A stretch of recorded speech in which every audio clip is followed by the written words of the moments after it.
Hey, everybody. Welcome to another episode of the Struggling Hunters, where the struggle is real and very authentic. Nothing is faked about the struggle of hunting between me, Joe, and Eric over there in Colorado.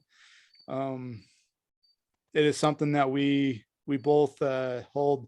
I don't know if we hold it near and dear to our heart, but it's something that we experience fairly regularly uh, in the hunting aspect of the world. But we always seem to find some sort of success when we're out there in the hunting world, whether it maybe not be filling our tags, but there's something out there that helps us to enjoy our time out in the woods.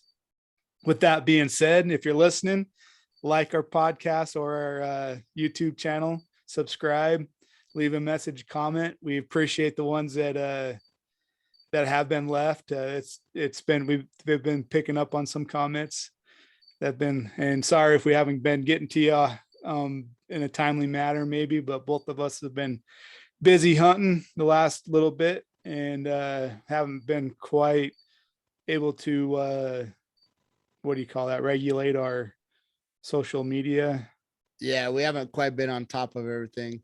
So we're we're it's just the two of us, and like I said, we're struggling hunters and we also struggle on the social media side of it. yeah, So it's a struggle everywhere, but we're doing the best we can. So now that we beat that pony to death, hopefully you're listening, and you're sitting there listening to us talk about our struggles, and you have your quarry that you've killed on the wall, and you're just grinning ear to ear with what you got. Hopefully that's the case, and if so, good work, congratulations.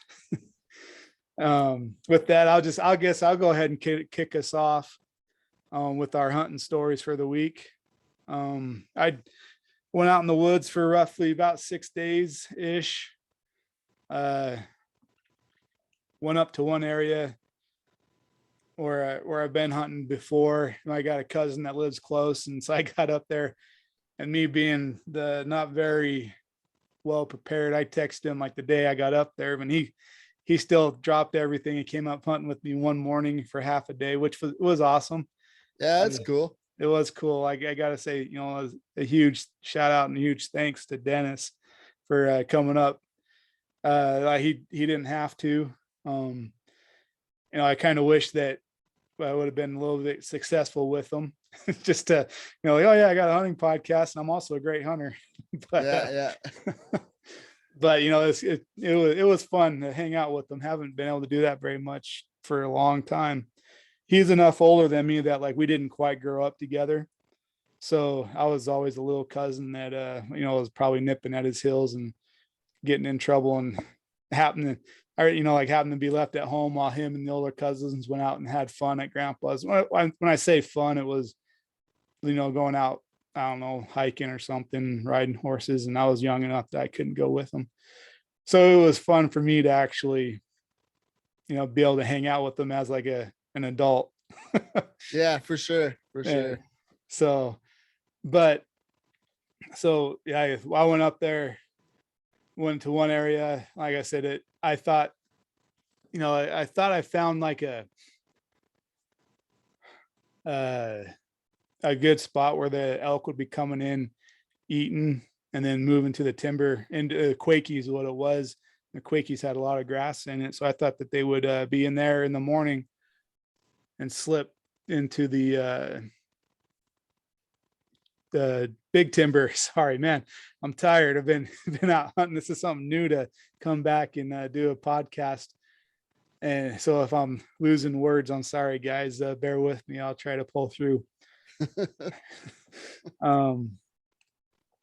But and so me and him got up in the morning and we went down into these Quakies and sat down in there and tried to do some bugling and cow calling just to see if, like if there's something in there. Maybe they'd catch them going in from one zone to the other. And I don't know, we heard something twice and it was dry. And like when you step in like pine needles and stuff, you can kind of hear that little crunch as you'd walk through the woods.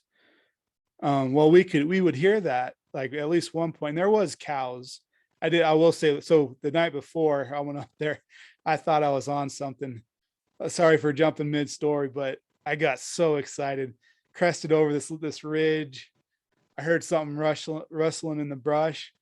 Oh man, I was like, all right, I did it again, like you know, or didn't do it again, but just, like I did it, like, I crested the edge, I got something, knocked an arrow, started tiptoeing over into where I heard it. And I looked down and there's another dang cow. I was like, man, I pulled a dang Eric. I got Well, excited over cows. you know what? I gotta tell you, same exact thing happened to me on Sunday. I'll talk about mine later, but since we're kind of there, I don't want to forget about it. But same exact thing. I'm walking the trail, heading back toward the truck, and all of a sudden I hear all this ruffling around in the trees, and I'm like, oh man, there's a whole herd right here, and I knock an arrow and I get all excited, and I'm like, what am I gonna do? What am I gonna do? And I'm like, okay, make sure that you see horns, because I mean they're right there. And I finally saw like a tail move, and I kind of look a little closer, and it was thick and a little dark, and I'm like, man, that's a cow. So totally took the wind out of my sails on it. But anyway, go ahead. I just kind of wanted to add in there. Same thing. Those cows got me again. Well, I thought I was going to have a little bit more of an experience too, because it didn't know I was there. So I just sat down on the trail, I was like, well, kind of come down off that little adrenaline rush that I had. Yep. So I sat down on the trail and it doesn't know I'm there. And it's just feeding along, and it turns and starts coming like right at me. And like it had its head down chewing, and it got fairly close. I was like, what, I didn't know quite what to do, what I was going to do, but I moved a little bit and it looked over at me, and then it caught me and it kind of jumped out of the way. But anyways, so like those footsteps that I heard, I don't think it was a cow, because we didn't come across any cows that morning, or, we didn't see anything, but it was just kind of, so we did a little circle trying to see if we can see it, and whatever it was already gone. But it was like one of those things that if it was an elk, I feel like we should have seen it, like an elk is big enough, could have been a deer, or it just was a really sneaky elk. It's hard to say. So we did a little loop, and as I was sitting in there, and I was telling them about the night before in this area that we're in, that I noticed like all these trees had like scrapes in them, like, and it wasn't just like one or two, but it was in the quakies and the aspens. But it was like this whole like aspen stand had these marks in them, and I was like, like I've seen porcupines chew on them, but I was like, this was one busy little porcupine to get as many trees that they were. And he's like, about that. It's like, it just so happened that, I was talking to my cousin, and we got anyways, who's a guide, and we got talking about that. And he's like, oh no, that's elk. Like they'll go through and they'll eat the bark and stuff off those quakies.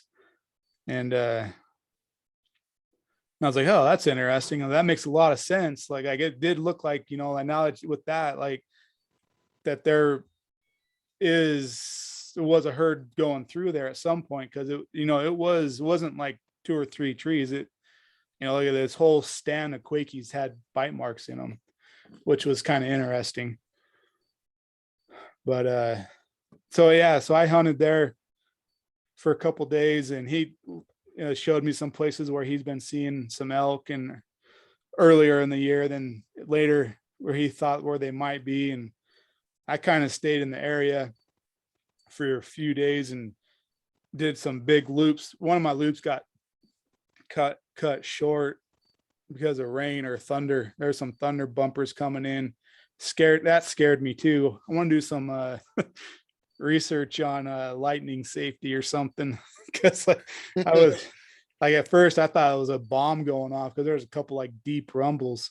And I was like, oh, I'm fine. So I keep going deeper and deeper and deeper. And I dropped down off this ridge, and I was going to walk up this other wash, the other side, and do this big old loop, come back up to the truck. And as I was doing that, like I looked up and like there was just, I had a couple loud cracks just going off above me and some deep, like thunder, and the clouds were just darker than dark. They were pretty dark. So as I was going back, I had this choice to go up this one ravine that take me farther from the truck, this other ravine that, like would lead kind of back to the truck. So I took the shorter route and got back there, and it sounds probably like a sissy, but I got there just before the rain did, and I sat in the truck for a little bit. Mm. But like there was no sign. And then it happened to me again. I went out hunting, took off behind camp where I was camped, and I came across one little rub, and I was getting kind of excited. And it was in this like tree stand, but there's a lot of those widow makers, like those trees that have fall over still in the tree. Yeah. Which, that didn't bother me. What bothered me was that the wind started to pick up. And so, and I was like, this probably isn't the smartest thing to be, is in this tree stand with all these widow makers in it, and a windstorm coming through. So I went back to camp fairly early, which I don't know. I mean, there's probably some place where I could have went, but I was like, I don't want to be in this tree stand. I think sometimes it's not a bad move. I mean, just, call it for what it is. And Well, that's the hard part. Like, like that, calling it for what it is, because there's that macho side too, where it's like, oh, nothing scares me. I'm gonna be right here. But I was like, and then I was like, I'm the only one here, but I'm here by myself. Like, this just isn't safe. So I backed out of it. And then I think it was a smart move, personally. why, thank you. Well, I mean, if you wouldn't have backed out, there's a possibility I might be doing the podcast tonight by myself. True. Still be looking for Joe. That's a very good possibility too. But so then I went up to this another spot. So this area, my first area, I had a couple areas I wanted. So I'm trying to explain it like, I did have a plan. Like I had this area and I had a couple sections within this area that I wanted to check out. My whole mentality was, if I keep going deeper and deeper, or not deeper and deeper, but doing these loops, going down into these draws, I will at some point kick up elk. And I went out this one ridge, and this one road, this ridge, and as I was doing so, I met with some horse riders, and this road, as it continued around, it turned into like, not quite, it was like kind of a 4x4 road, but it was like very rocky, and it was a very slow pace. Like it wasn't like, oh look, there's a rock. It was like you're rolling over rocks continuously. So I didn't want to go down that road too far. I didn't want to beat my truck up. But anyways, these horse riders I got talking to, then they're all like, oh yeah, we bumped into one guy that did have a elk down, a little 5-point back in there a long ways, but they were down there checking cows, and they said they didn't see any elk. And I should have pumped them a little bit more for information now that, thinking about it, because evidently they have cows up there. They spent some time up there. So they, like probably had some information on where to go for them. Yeah. Or maybe what they do, like what they've seen in the past. But I went up down this ridge, and came across probably the freshest elk sign, like one turd that looked fairly recent. A lot more recent than everything else I came across. And then went down another ridge, came across I think it was an old mine, an old gold mine or something. And the only reason, like, it was in this little saddle on the one side of the hillside. It was dug out, and like you can tell, like they throw all the tailings on the side, but usually like there's timbers across the front of it, which they could have been buried. But there was this trench that was man-made, and But again, like I did all these long walks, but I come across the elk sign, like they'd been there, but nothing like they were there this week or last week. It felt very old, and just little sign. So anyways, so I got reception, called my wife, and I was telling her, I was like, I got this other area that Dennis told me about, and that I was already, it was kind of funny. Like I was already had this as a plan B. And Dennis is like, oh, you can head over here too. I've been over there. I was like, oh, that's where I've been, my plan B. So he gave me some pins that, where he's kind of seen stuff too. And so I was talking to my wife, I was, telling her, I was like, I think I need to move. And I kind of went through the reasons, like I covered a lot of ground and I haven't seen any fresh sign.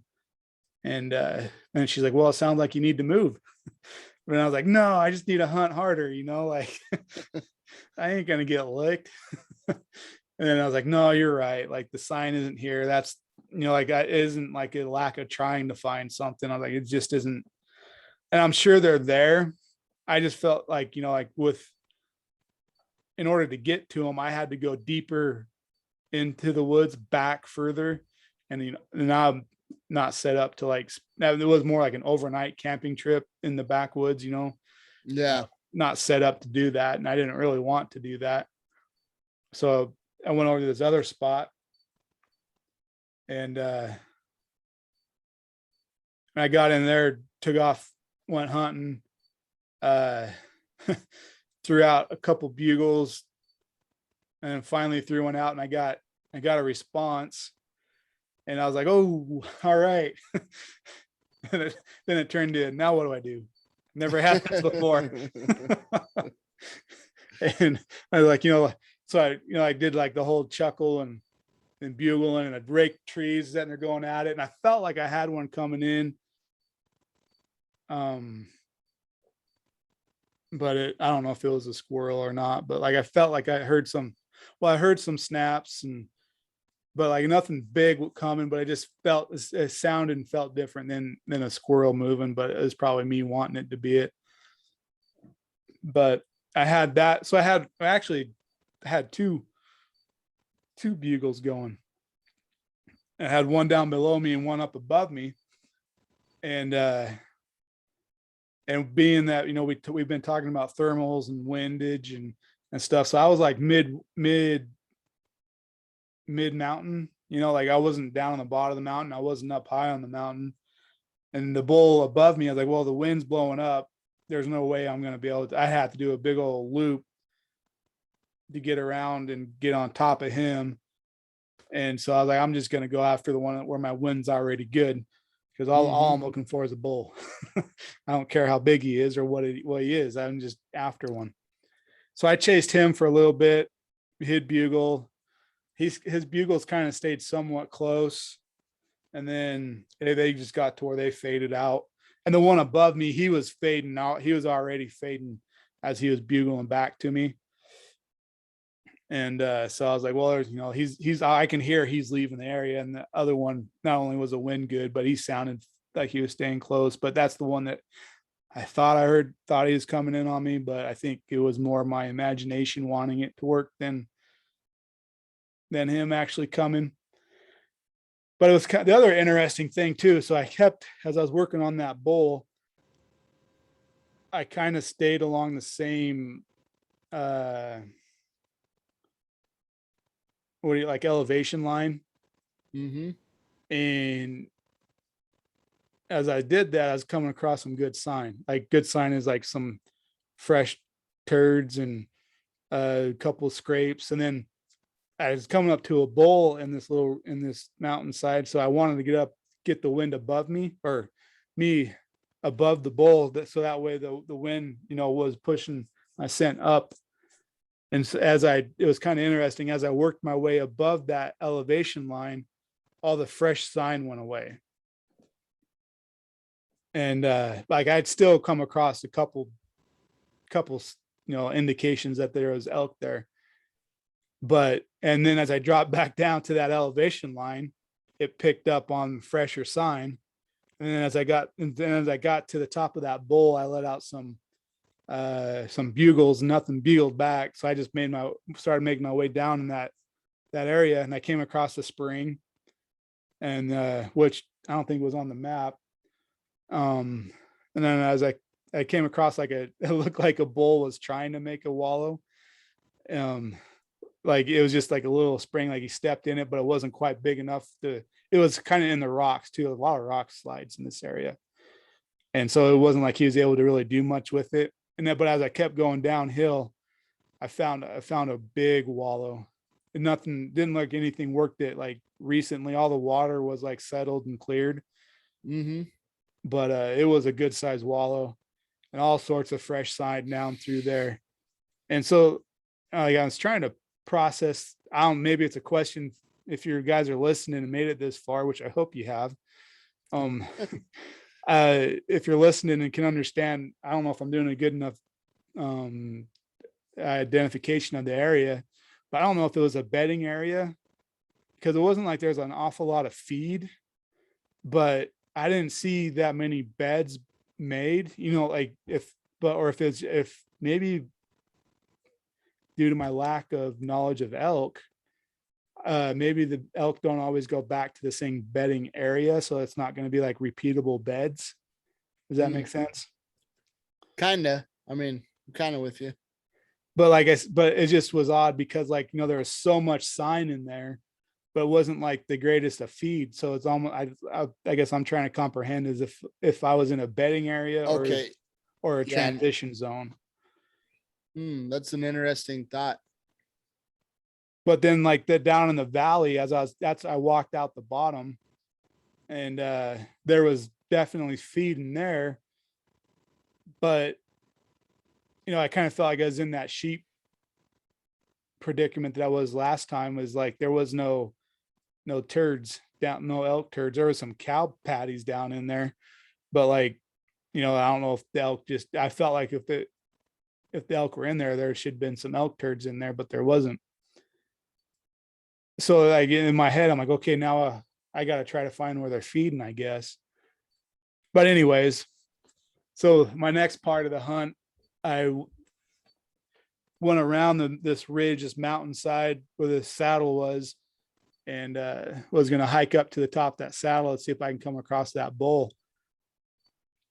And as I was hiking up on the backside, I was driving in, I didn't pass any other cars, and it just got done raining, and I didn't see any other tracks. And I start hiking up to get to the top of this saddle, and I have to navigate some rock chutes or rock slides. And not slides, it's just very rocky area. And I let a bugle out, and I get a bugle coming back at me, and I was like, oh, all right. And again, it's like, what do I do now? Yeah. So I pulled him, dug in my pocket, pulled out my wind sniffer stuff, direction indicator. So I squirted that, and it was blowing downhill. I was like, oh, I gotta take off downhill so I can get, below the bull, so that way he doesn't sniff me.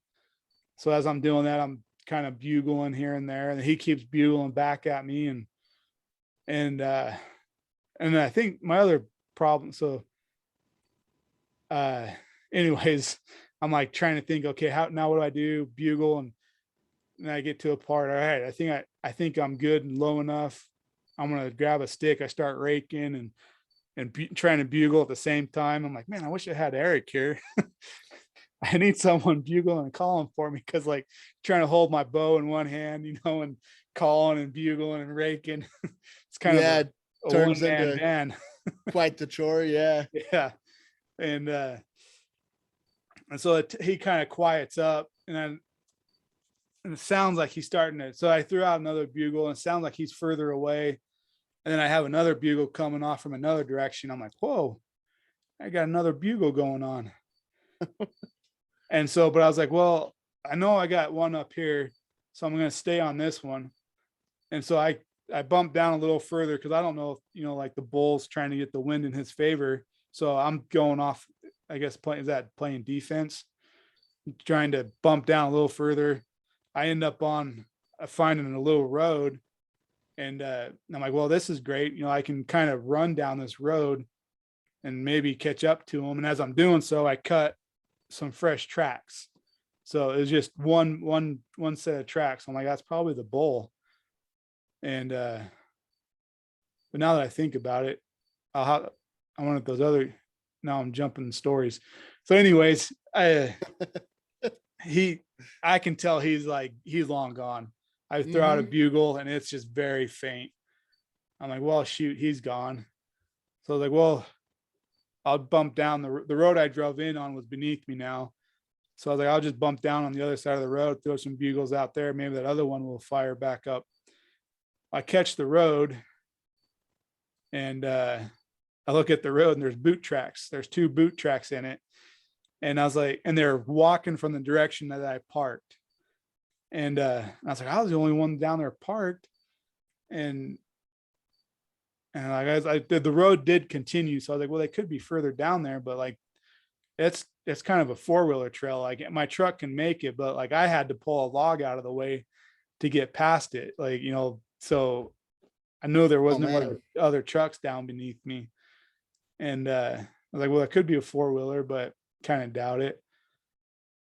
Anyways, so back to the story, like I was saying,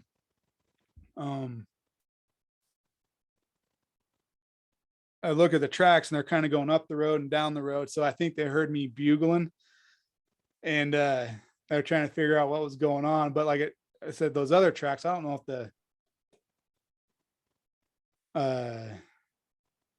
if those guys kicked out those tracks that I saw or not. But anyways, I'm sitting there and all of a sudden, like I'm standing there and I hear a bugle go off and I'm like, oh, those guys jumped down the other side of the road and let a bugle out.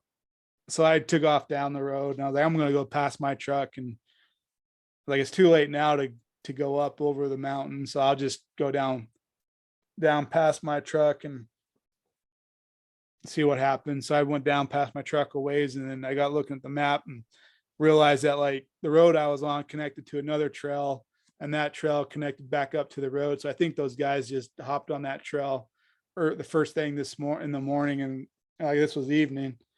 So I think they were just doing an all day hike around on that. They made a loop. And anyway, so I noticed on my map that there's like a reprod new clearing area. So I was like, I'm just going to walk up through that. And as I do it, I'm just going to throw out some bugles.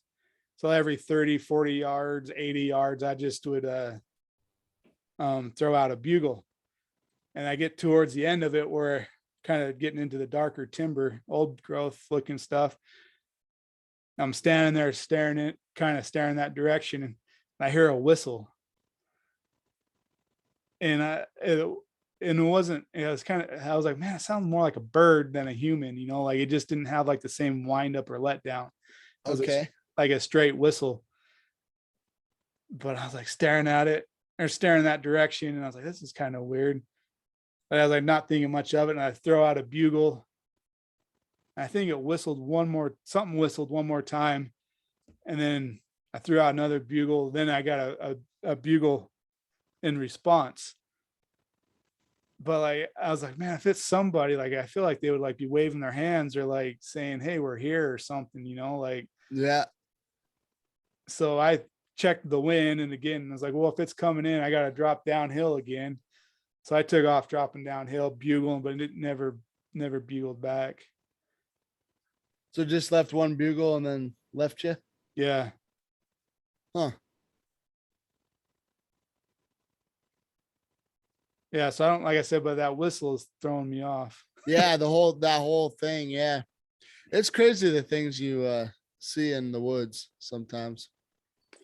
Right. And I was like, was that elk trying to bugle and it was whistling instead? Yeah. Maybe, huh? That could happen. Maybe he's not quite fired up to lay out the bugles yet and just testing out his bugles. Maybe as a young bull, just trying to test it all out. Right. Seeing what it was all about, maybe. I don't know. That's weird. Yeah. And maybe that's what it was whenever he heard you, because you bugled back, right? After you heard the bugle. Yeah, maybe maybe it was a young bull and he got scared. Was like, I don't want no part of this. I was just playing. Well, and that's like kind of along those lines. I think that like my bugle tube, it's one of those Primos ones that has like this little, I guess a little reed built into it, a little diaphragm thing, and that's what you use to blow a bugle. But I can never get like a good growl into it. Like I try to do like the little diaphragm, the after the what do you call that? No, I know what you're talking. Like The ooh, roll. ooh, Yeah. ooh, I ooh, try to get ooh, that growl and stuff going on. something like that. Yeah. Yeah. And I couldn't get it to do it properly. So I don't think I was quite like sounding like I should. So my next investment is going to be in a bugle tube. That's probably what it was. They're like, oh shoot, people are out again. They're trying to Right. call us. Right. Listen to this guy. He's got one of those Primos ones. Right. Heard it once, heard it 1,000 times. Yeah. Hey Larry, listen to this guy. That's probably what it was, man. I'll let him feel good about himself. Let out a bugle. Yeah, yeah. Yeah, that's probably what it was. It was probably more of a like, nice try. Right. Sucker.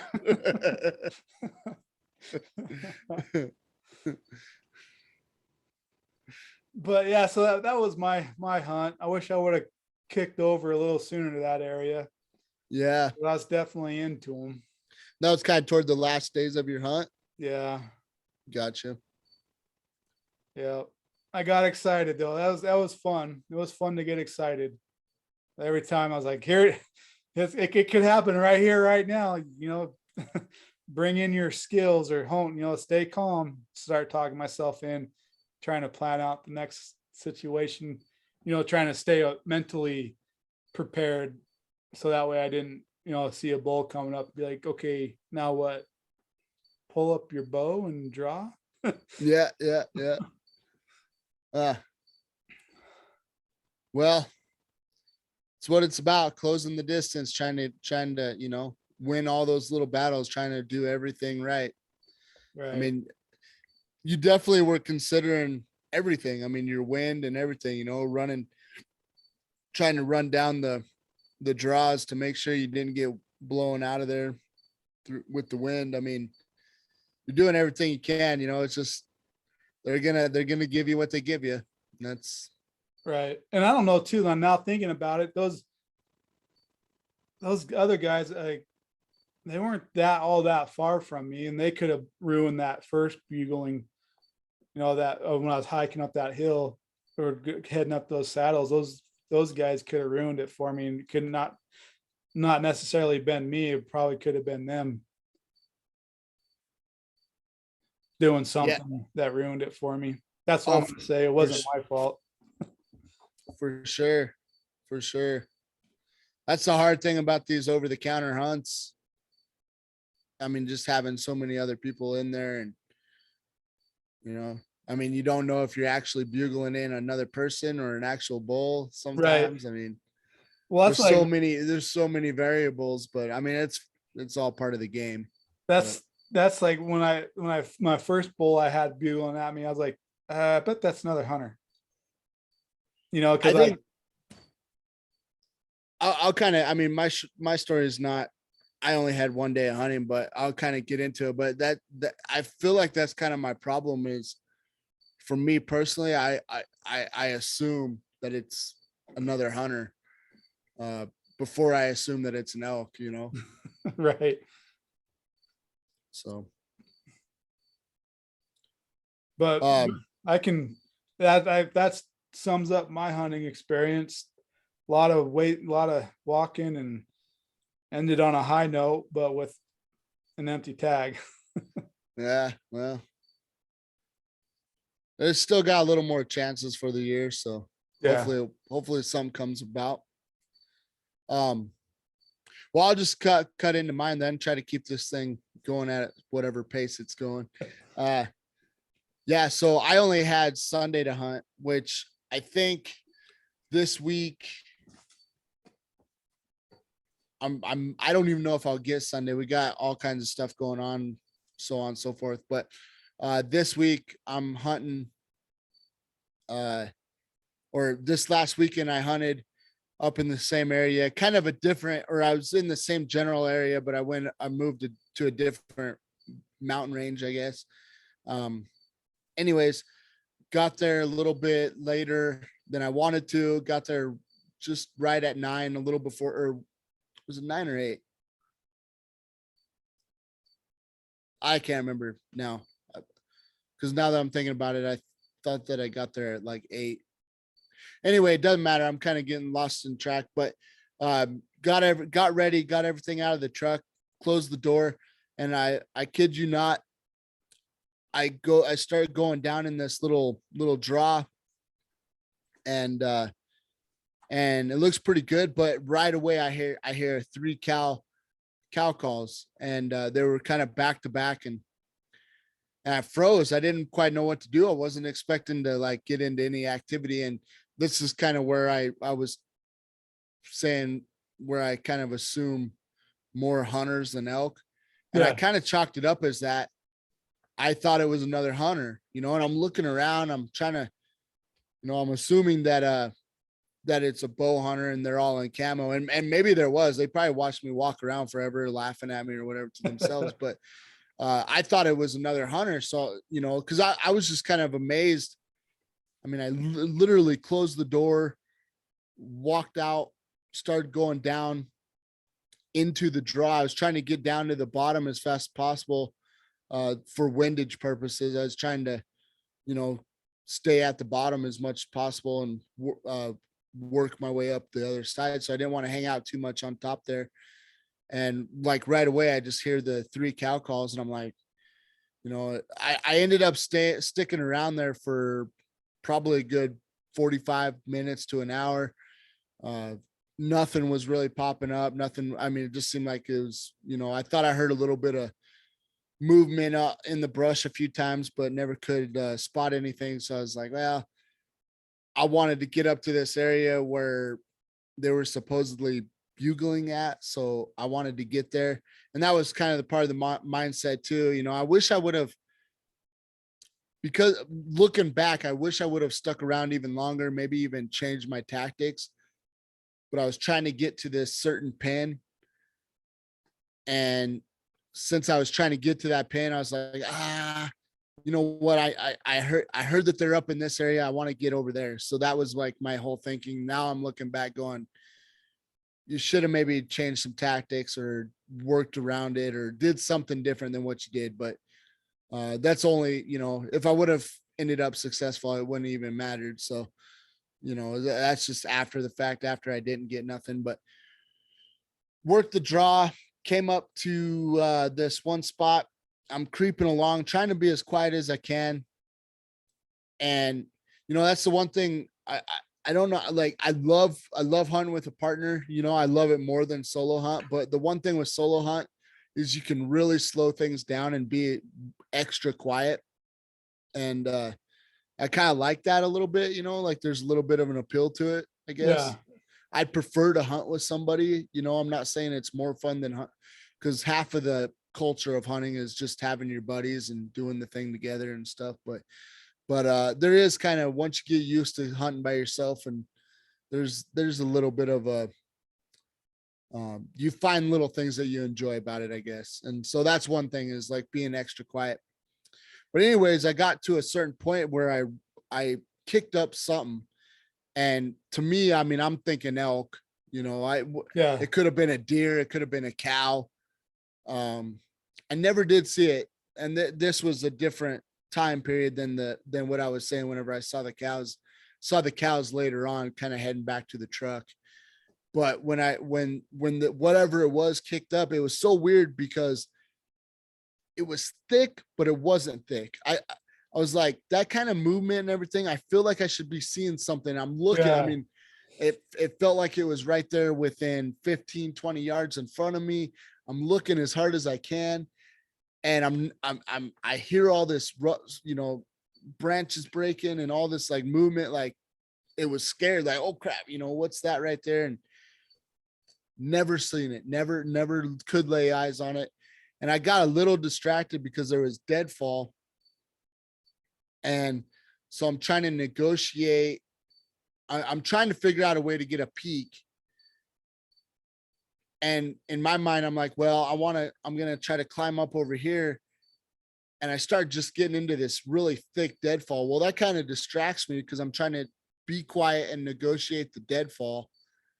And so I pretty much just like lose concentration of this movement that I saw. And it just trips me out how that worked because like I said, I mean, it seemed like it was 15, 20 yards in front of me. I mean, I had my arrow knocked, everything, never laid eyes on this thing. And I'm like, that is such a trip. It's just weird. And like I said, it was thick, but it wasn't. I don't know how to really paint that picture any better, but it was like, yeah, there's some brush here and stuff.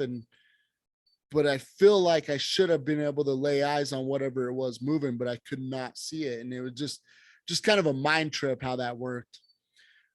Anyway, yeah, worked that, got through all that deadfall, kind of got tired after that. I was like, yeah, that was a lot of work. Got to the top, and when I was kind of in the deadfall, the wind was blowing a little bit, and I smelt, I guess what I was telling myself, I'm like, I smell death, I smell dead. And kind of let my nose follow that and found a carcass there, a cow carcass. Cow elk or cow elk, yeah. Cow elk carcass. And this year? Yeah, I'm pretty sure it was in the last few weeks. It stank pretty bad, so I'm kind of thinking it might have been opener, just because how bad it smelled. But I mean, I don't know. I'm not a coroner, so I mean you didn't cut it open and try to find well, there was really nothing to cut open, but just its head was there and its legs. So whoever got it quartered it up, packed it out, okay. Obviously. So so it wasn't like it was a whole carcass laying there. It was gotcha. Yeah, and I guess part of the reason I found it was the birds. The birds have been chewing it up and everything else. But yeah, it was half a carcass or whatever. Gotcha. The legs were cut off and but yeah, the crows or ravens, whatever they are, they all start flying away from it. So I was like, oh, it must be right over there. And I could smell it really good, making me gag a little bit, it smells so bad. But I walked up to it, actually took a picture. Whoever got it left their water bottles behind. So I took a picture of it. Kind of disgusted me a little bit. I wasn't even going to really bring that up in the podcast, but here we are. So, but yeah, so that was I don't know what that was, but it got me thinking though, because I knew that there was, I got intel that there was activity in that area, and there probably still was, don't get me wrong, but I started kind of wondering. I'm like, well, here's this carcass. I know another guy that got an elk. I know it wasn't that elk because that elk was a cow, and the other guy that I knew got an elk in that same area, got a bull. So, so I was like, well, maybe this area is kind of blowing out, maybe it's been hit kind of hard and blowing out a little bit. So I was kind of thinking that, I was like, maybe that's why whenever it came to sign, everything was like, it seemed like it was anywhere from maybe, I can't really judge sign, but it didn't seem exactly fresh. It was fresh-ish, if you will. Wasn't, it was kind of dried out and everything. And so I was like, well, I just didn't feel like much was in that area. Pretty long hike. Worked my way up on top of where I wanted to go. I got to the top, and by the time I got there, it was 5, 6 o'clock, whatever it was. And so I was like, well, better start circling back to the truck. So I started circling back, ran into a black powder rifle hunter, talked to him for a minute. And it's kind of funny, the intel that people give you sometimes. I wish I had more to give them because I didn't really have much, but except for there's nothing back that way. Yeah, didn't see nothing back that way. No. But sometimes it's funny how people just open up. He was like, oh yeah, I had some trail cameras up here, and he's like, there's a spike running around here, a 4-point and 2 6-points. Hmm. And I'm like, dang man, wish I could come across those. Yeah. But he was like, he said the black powder opens up a couple weeks after archery does.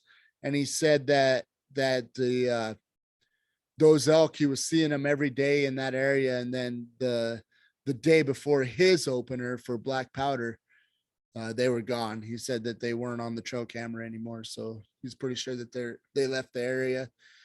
And so that's what, that's kind of that.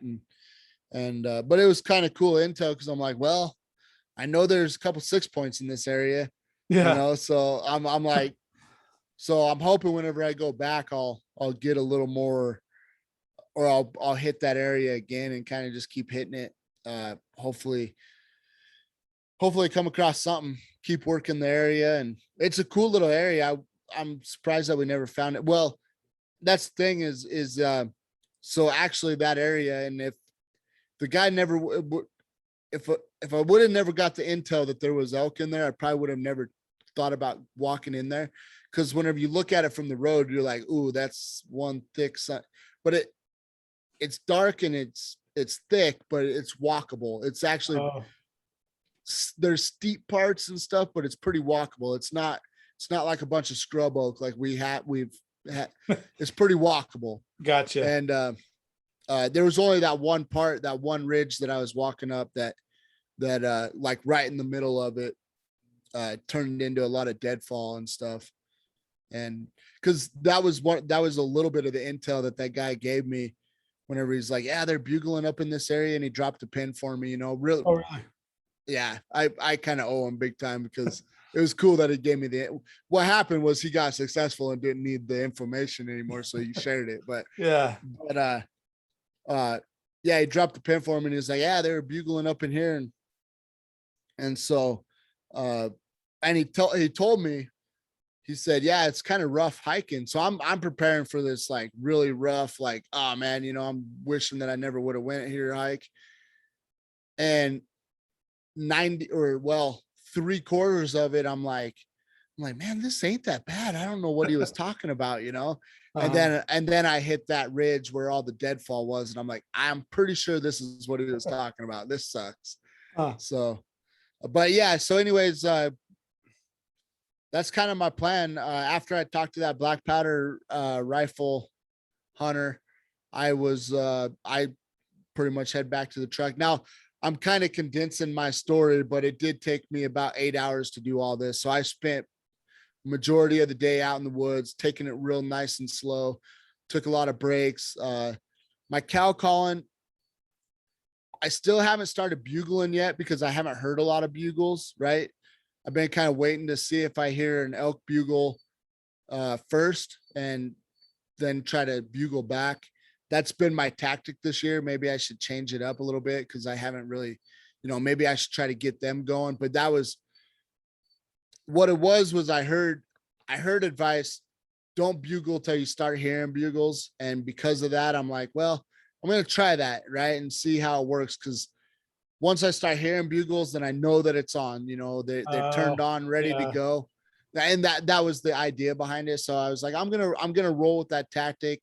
I'll just do cow calls and see where that gets me. But I've been excited, because I'm like, all I want to do is just call a bull and, lay out some bugles, call a bull, and see what happens, see if I can bring this thing, bring a big old bull home to mama. So, Right. uh, I so see, honey, all this is worth something. yeah, exactly. So I'm excited to lay down a bugle, but I've been really I haven't been aggressive with the bugles so far, just for that reason, that I'm kind of waiting till they're in the thick of it and they're really getting into it and ready to go. So which actually this weekend, hopefully I can get out Sunday. It's going to be another one dayer, but then I don't, I think I have like 5 or 6 days off toward the end of so I'm going to utilize all that time and that'll be when they're really thick into the bugling. So I still have a lot of hope, and I think I have a pretty good chance of bringing something home. It's just, especially because of that 5 days off, I'm going to have it's going to be later in the season. So less people are going to be hunting. This is what you got to deal with whenever you're over the counter hunting, is the beginning of the season or the few weekends or week or whatever. Everybody's out trying to get their elk, but then they start getting fatigued and want to get home and blah, blah, blah. And by the end of the season, you're out there, there might still be hunters out there, but a lot of people started fading out. Some of them got successful. Some of them like chalked it up and said, I'm not getting nothing this year. I'll just chalk it up. Or some of them have obligations like work or whatever, so I'm, especially during the week, I feel like that's always like the best time, right? Like if I could, I would rather during the hunting season, I'd rather work my job during the weekend and then go hunting all week if I could, Right. flip it around. That would be pretty sweet if I could actually do something like that. I might work that in next year, maybe. Yeah. But honestly, because a lot of people, everybody, I mean, even I went up Sunday, and on the way up, campers and, I heard all the way through there, people were leaving. I got there fairly early, but people were leaving early on Sunday, heading back home for the night, for the week. So yeah, I mean, I think it's pretty beneficial to actually pull up camp on Sunday night and then hunt the rest of the week, because people are going to be fading out till Friday night, and then they all start coming back again. Right. So that's my little hot tip, I guess. It's just something that I've always noticed. Gotcha. Yeah, no, But that's I've also, I was go gonna say ahead. that's what I noticed too, was like Sunday people were leaving, and I was like, all right, I'm still here. Yeah, there's something to it, I think. And the other thing though, too, that especially this year, I've kind of taken more note of it, is it's just hunting all day. I mean, I've went back to camp almost every day, but it's like for a quick hour or something. And I'm driving back out or even walking back out. But if I like, oh, you know what, this area didn't show nothing, I'm going to drive over here, whatever it is, start driving through and seeing other campers. And it kind of seems like they're hanging it up for the day. And I'm like, well, cool. Like I don't have to worry about them, Yeah. And then the other thing too is, you don't see a lot of people, like, you get that mile in the woods, not even that, and you just don't see people, man. A lot of people are just trying to watch those roads, watch that 50 feet on both sides, Right. hoping that something hops out. And hey, you cover a lot of land that way. I don't think it's a bad thing all the time. I think it works. Sometimes it may work more often than not, but because you do cover so much land in a vehicle. But yeah, I feel like sometimes you get those ridges, or you get those you get out there a little bit and you get those woods all to yourself a little, a lot more than a guy realizes. All you got to do is walk up one steep ridge and you pretty much have the whole mountain to yourself for the most part. Right. I mean, it's a little bit of an overstatement. There's some diehards out there, but that's my mentality, is I'm always like, well, I'd rather be the select few than the very many. Right. And the select few are out there on top, climbing up a ridge. Right. So hopefully it works out for me, though. I mean, I'm talking a big game here. And Joe, you probably taught me some of that though, too. I mean, some of the stuff you've taken me up, I'm like, well, I guess this is what we do. Yeah, I probably have. There's more to come. Yeah. Well, it's fun though. It's good. Yeah. Yeah. It's good. Have you noticed? So there's a couple things, I guess, kind of rounding out, finishing this out. Well, first of all, were you gonna say something? No. Okay. Well, have you noticed like you're getting in better shape? Yeah. Like I've I was doing anywhere between 5 to 3 mile loops, every time going out, and twice a day. So, and like the last one coming up out, my last little one uphill, like I felt like I was doing well. It wasn't as steep, but I felt like I was doing pretty good. Yeah, yeah, I've been noticing it too. Just I'm just not feeling as fatigued and But even the day after, like, like I thought I'd be doing a little bit worse, I guess, like, but I bought a shelf. I don't think we mentioned it on the podcast yet, but I bought a shelf for the back of my truck. And so that was my home, which was nice. I tell you, like, it was nice to just be like, I'm gonna camp here, instead of like driving all the way back to camp to my tent and be like, oh, here's the spot. And this is it. And so I had it set up. I had my cot that I put in the back of the truck. And then I just left that set up, and I could slide in my cooler and my food bin right beside it, and like my little water jug thing, my propane tank. And I just could slide that in and out without like, that big of a deal or unmaking my bed. So it worked pretty slick, and I slept pretty good too. Like I was quite comfortable. that's awesome. That's awesome. See, yeah, me and Joe. So I was like, I've went back and forth on this so much, but since we're kind of doing the camper shell thing, speaking of that, like I was like, I don't know if I want to overland tent or and I want to build my Toyota up in this certain way, but I've kind of came back to it, you know, what it is whenever I'm out there hunting or I'm going to one spot and I'm like, oh dude, like I don't want to wake up and drive over to this spot. It'd be nice if I could just pull up, camp, and then in the morning just hop out and go. And me and Joe kind of had a conversation about that a couple weekends ago too, just that exact scenario. And so all that, like, I don't know if I want the overland. I'm like back on I'm like, you know what? I think I do want an overland tent now, like for that purpose, like Yeah. just being able to hop out of camp and just go, so. Yeah. Like it was kind of like the only offset, like I said, is I had to throw my cooler and my food box back in. It's like I had to go up and down out of the truck to unload, but it wasn't that bad. Yeah. Well, and you don't have the tents flopping in and out all night when the wind blows. And that was another big thing too, is like I got a lot more peaceful sleep because like it wasn't like the wind blow, move the tent, and like you wake up and like, what was that? Oh, just the wind. yeah. Okay. Yeah. There's kind of a sense of security and a kind of a harder shell too. Yeah. More than a tent anyway. Being Yeah. off the ground too and everything else. Yeah. So I don't know. Maybe we could do a segment for struggling hunters when we get a little bigger or whatever, where we actually start building our vehicles. Cause I know you have plans with your Explorer and we start building them up for this overland thing. Yeah. Maybe we should start saving up to just get that, True. to get a couple of those. Yeah.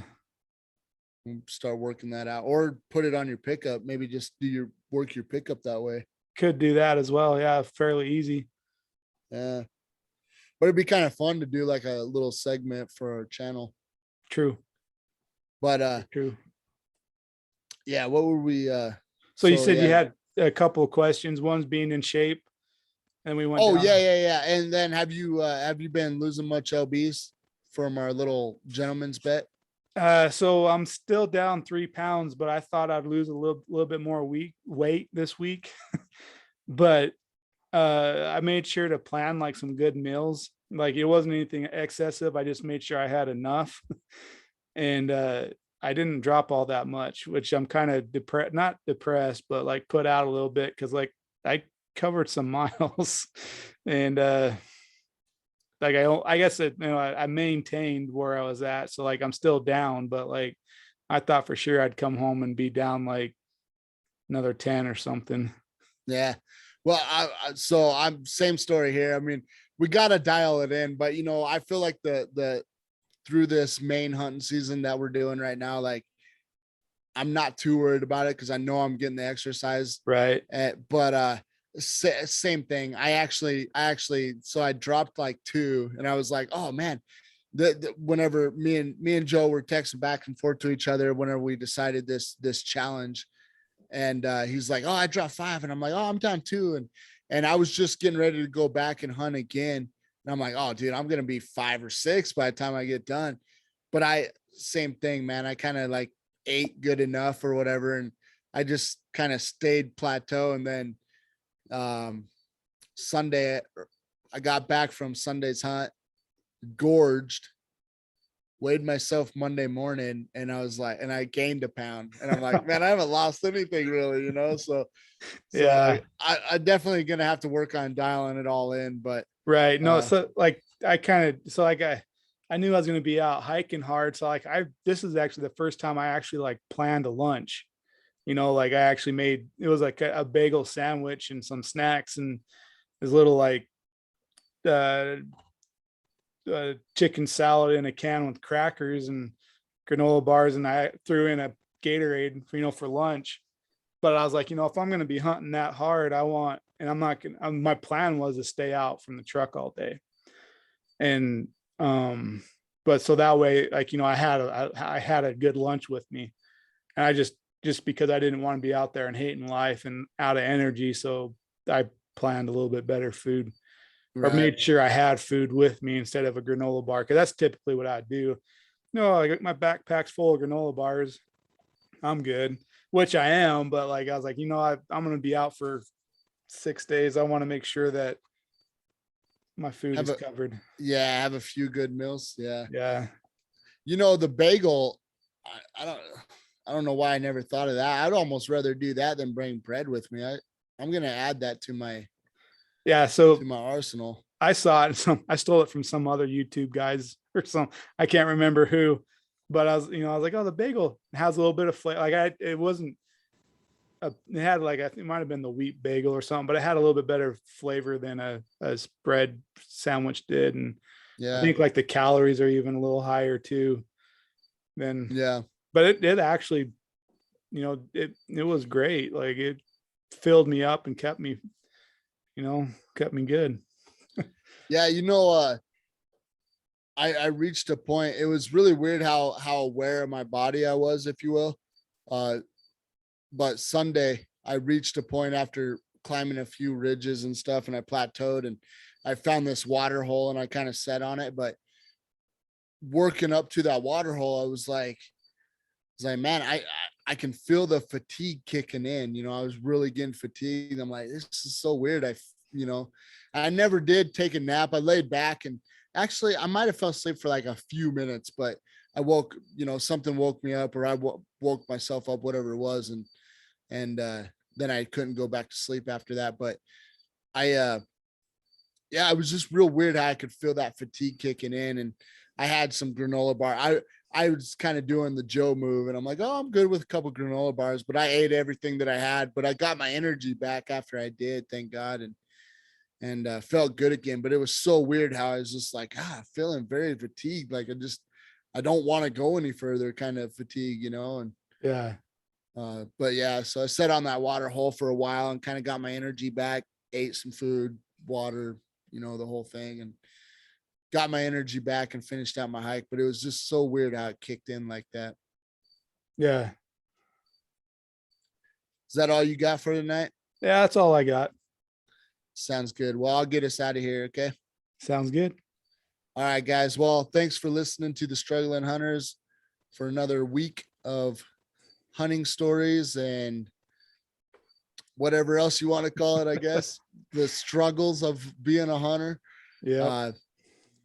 This is episode 74, and the thing I want to say about it is I feel like me and Joe have kind of found our groove. Like, I think we're getting better every time that we do a podcast on top of everything else, but we've kind of found our groove as being able to tell these stories. I think when we first started, we didn't quite know who we were exactly, except just a couple struggling hunters trying to make a podcast.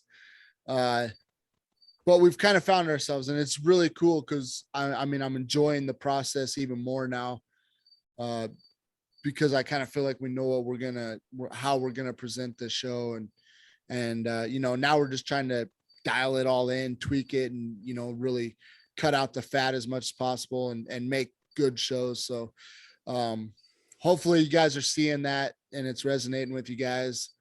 Appreciate all your support, all the comments, man. It's so cool. Like we're really picking up a little bit of steam, getting extra comments every week, and our listeners that are giving us weekly comments, like, thank you so much. I mean, that's so cool. Feels so good to see that, see that we're actually doing something, and it kind of gives me personally like that responsibility to try to make a better show, especially for, you guys that kind of vicariously live through us and listening to our stories and enjoying the podcast that way. Just really makes me want to step it up and do a better job for our podcast. So I'm rambling on, but thank you guys so much. Thanks for listening to the Struggling Hunters. I'm out. Have a good one, guys. Take care.